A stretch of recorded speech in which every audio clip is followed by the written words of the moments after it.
10 questions to ask your agent about your closing process. That's what I'm talking about today.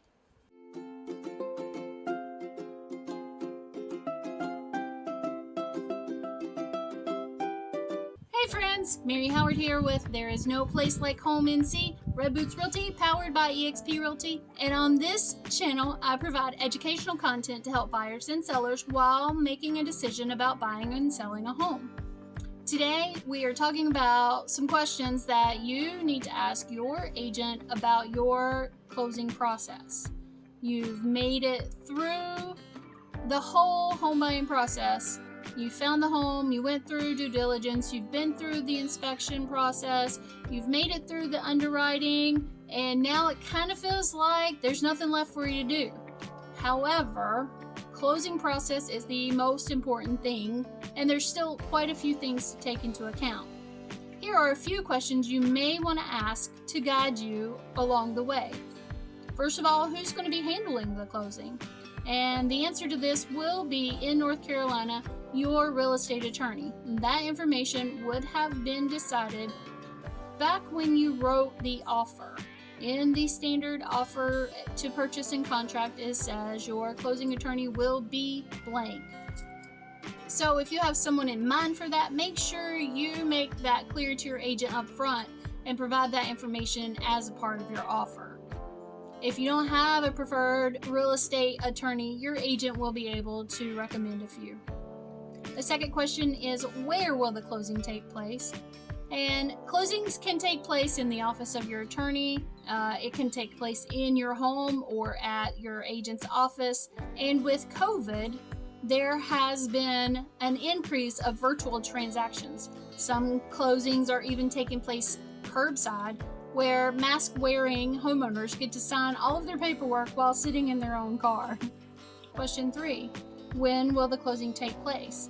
Many buyers prefer to close as close to the end of the month as possible, and that's because the costs like the taxes and the interest payments will be prorated, and that keeps closing costs lower for the buyers. The date of the closing will have already been negotiated as a part of the offer to purchase, but the specific time will be dependent on the schedules of the real estate attorney and you, the buyer. If the closing attorney is going to be coming to you, then the closing time can be affected by traffic patterns and travel time as well. The fourth question, what do I need to bring to closing? Well, that's an easy one. Both the buyers and the sellers will need to bring their photo ID. The buyers will need to provide proof of homeowner's insurance if that has not already been done, but typically the insurance adjuster and the closing attorney have already spoken, and those are prorated in your closing disclosure. Sellers, you're going to need to bring the keys and any other way to get into the home. It may also be a good idea to have all of the warranty information, appliance warranty, HVAC warranty information with you, or at least left out on the counter for your buyer. If you are the seller and have to bring money to the closing table, then you're going to need to bring your checkbook. Same for you buyers. If you have to bring money, then you're going to have to bring your checkbook or a certified check. And that goes right into question 5. How do I provide funds for my closing? So different companies or attorneys have different policies in regards to the funds at closing. For the smaller items, anything under $5,000, you may be able to use a personal check. But here in North Carolina, typically anything over $5,000 will have to be turned in by or with a certified check. 6.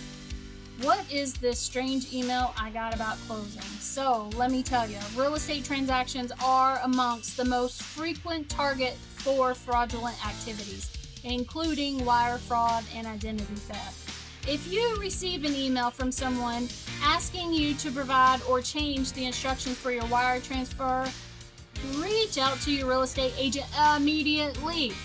In addition, talk to your closing attorney about protections they have in place to prevent fraudulent activity and protect you in case your wire transfer is misdirected. The 7th question is, what if something goes wrong at the final walkthrough. So either the day before your closing or the day of your closing, you and your real estate agent are going to go do a final walkthrough of the property. And this is to ensure that all agreed upon repairs have been completed and that the home is in the agreed upon condition. If you arrive and find that the repairs have not been completed or damage has occurred during the seller's move-out process, then you have options. You ask your agent to help you identify the needed repairs and negotiate them in order to ensure the repair costs are covered, either through prepayment of a professional of your choosing or with a cash payment at closing. The 8th question is, I am buying and selling. Can I do those both at the same time? So the way that you can do this is you have to communicate with your real estate agent and your real estate attorney. You have to let them know that you want to have a back-to-back closing.